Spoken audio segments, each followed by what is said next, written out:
Hi, my name is Hosna and you're watching Religious Room. Today's topic is Hinduism, a religion that dates back to roughly 2700 BCE.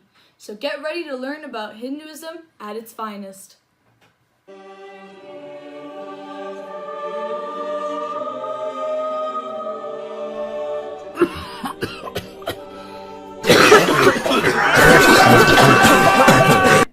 For today's show, we will be discussing introductions and origins, practices and festivals, sacred writings, groups and institutions, and cultural impact. But before we begin, we will let you in on a bit of key information you will need to know to be more successful in understanding this religion. Term in India, the term Hindu originally started in Persia, when the Persians used it to name the people opposite the Sindhu River. As the religion became popular in India, it experienced many modifications. Thousands of settlers had left their mark on Hinduism, to which it assimilated to their customs and practices. The religion practitioners share a unity of spirit and a worldwide view that places spirituality above the materialistic world as Buddhists have. It has over 900 million people adhering to its beliefs.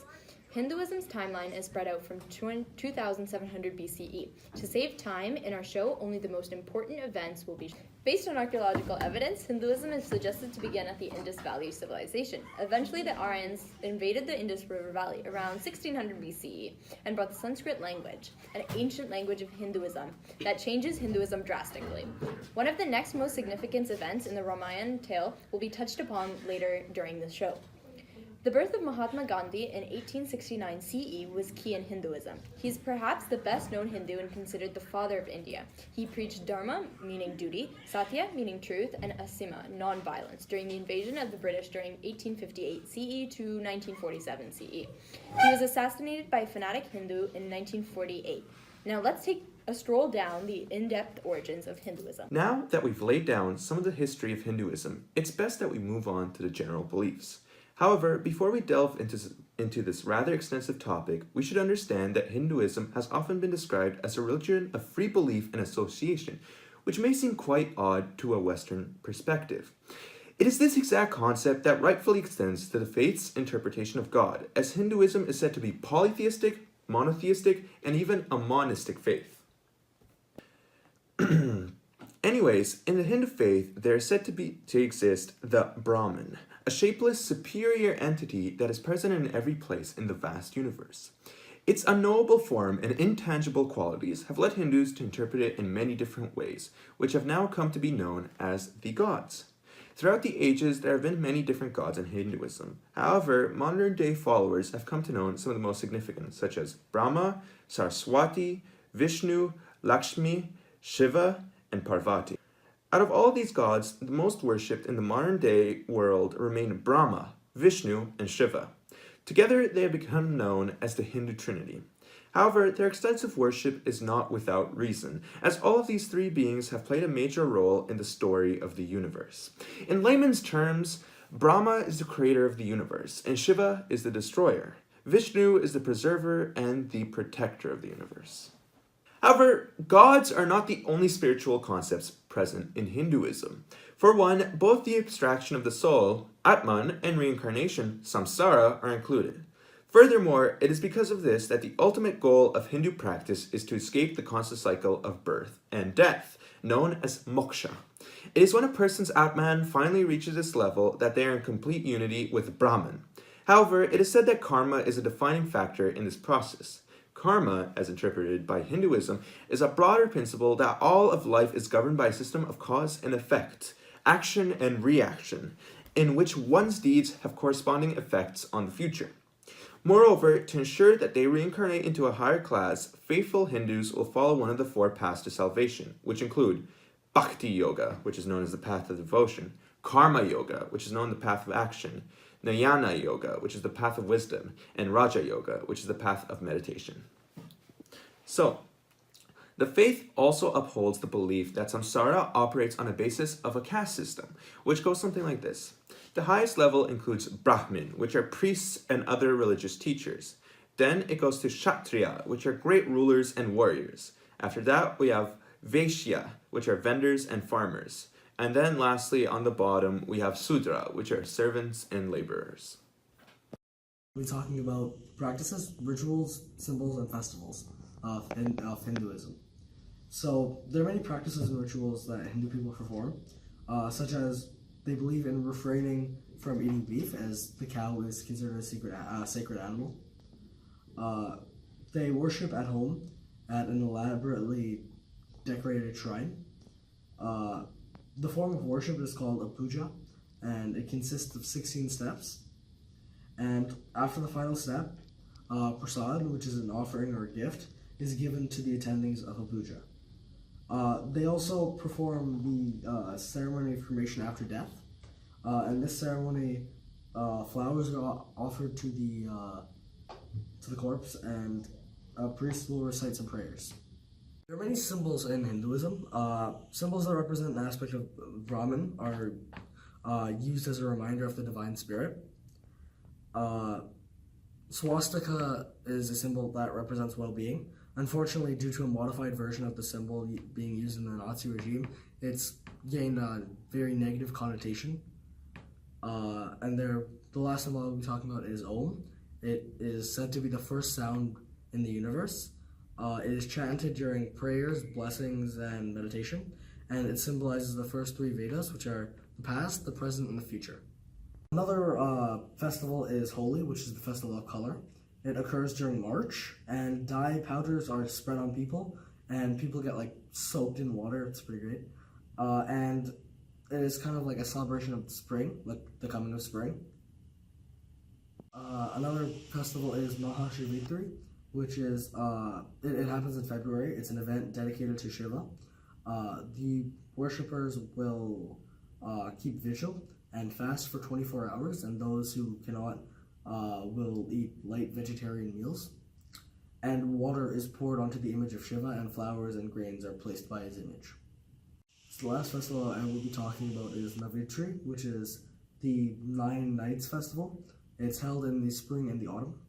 The first 3 days worship the goddess Durga, which is a manifestation of Pravrti, who washes away laziness and evil thoughts. The next 3 days they will worship Lakshmi, which is the god of wealth and good fortune. And during the last 3 days, they worship Saraswati, which is the god of knowledge and learning.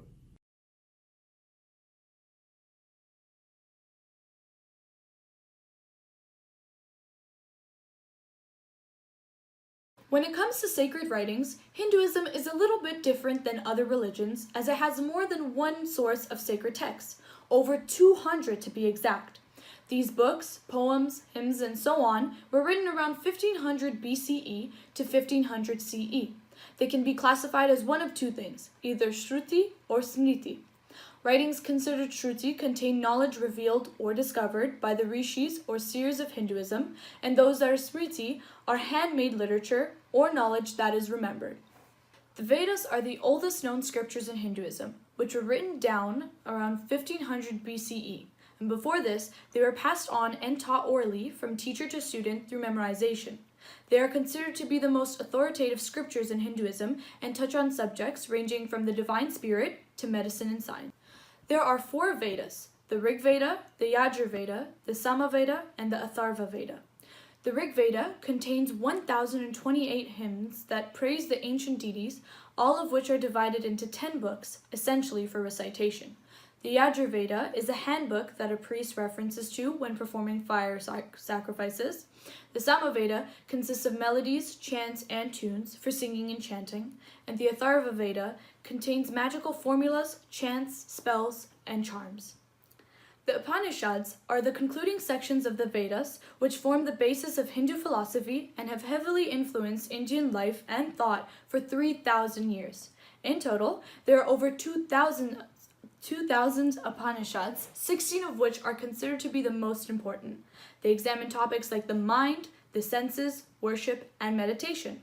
Other concepts that are discussed that represent Hinduism's most central beliefs include Brahman, Atman, Karma, Samsara, Moksha, and Maya. The Ramayana and the Mahabharata are scriptures that are essential for spreading Hindu ideals of moral conduct. The Ramayana has about 26 different versions, the most popular narrating the story of Prince Rama, who is seen and worshipped in the Hindu world as the seventh avatar or incarnation of the god Vishnu. The prince was exiled into the forest for 14 years along with his wife Sita and half-brother Lakshmana. He left in order to let his brother Bharata become king.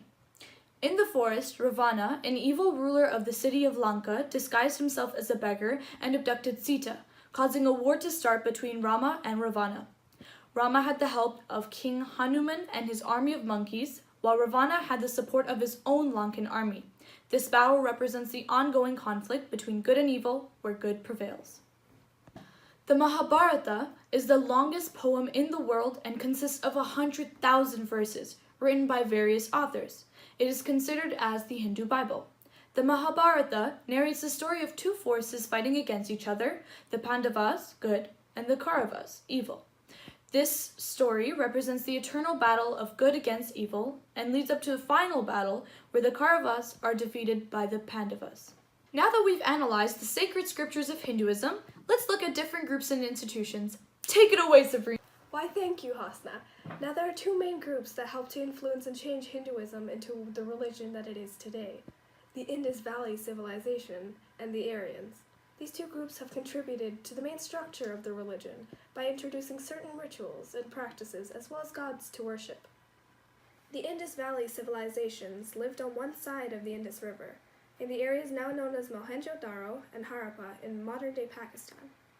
Through extensive research of these sites of ancient ruins, the people there appear to have been avid builders and towns planners, as there were clear distinctions for residential areas and civic areas. In the central and residential areas, there were worship houses found by archaeologists that discovered stone sculptures, early depictions of what appeared to be Hindu goddesses such as Kali and Parvati. There was also sculptures of Shiva. There is also evidence to suggest that fire altars were found, and they were part of fire rituals and animal sacrifices. Charms found along the river were amulets and other things such as seals that were said to be protection against evil. The Indus Valley civilization appears to have contributed fire rituals, early forms of tangible worship, and even charms for warding off evil, all things that are present in modern-day Hinduism. The Aryans were people who migrated from ancient northwest India into the Indus Valley civilization, basically destroying the place as soon as they came. They were from Central Asia and spoke the ancient language of Sanskrit. They settled near the Sindhu River and later the Ganges River. They contributed poems, texts that talked about rituals, philosophical works, hymns, and other sacred writings. They are said to have been the ones who wrote one of the most crucial texts in Hinduism, the Vedas. These books are what gave rise to other texts called the Brahmanas and the Upanishads. These people were known to be the worshippers of destructive forces like fire, which they called Agni, a type of portal between the gods and the humans. The Upanishads helped to create the idea of Atman, the human soul, one of many core philosophical principles of Hinduism. Now, in modern times, there are temples called mandirs, built in order to worship various gods and deities. One such mandir is the Sri Swaminarayan Mandir, located in Toronto, Ontario, Canada. It is one of the biggest temples in the world and is made of white marble, quite the sight to see. This temple worships the god Vishnu, Krishna, and other deities. Now back to you, Minha. I know you guys have had a lot of information crammed into you about Hinduism, but let me just tell you, there's a few minutes left, and that's enough time for me to explain cultural impact. During the European colonization in India during the 19th century, the British, French, and Dutch imperial powers shipped Indians overseas to work in plantations, as African slaves had once done.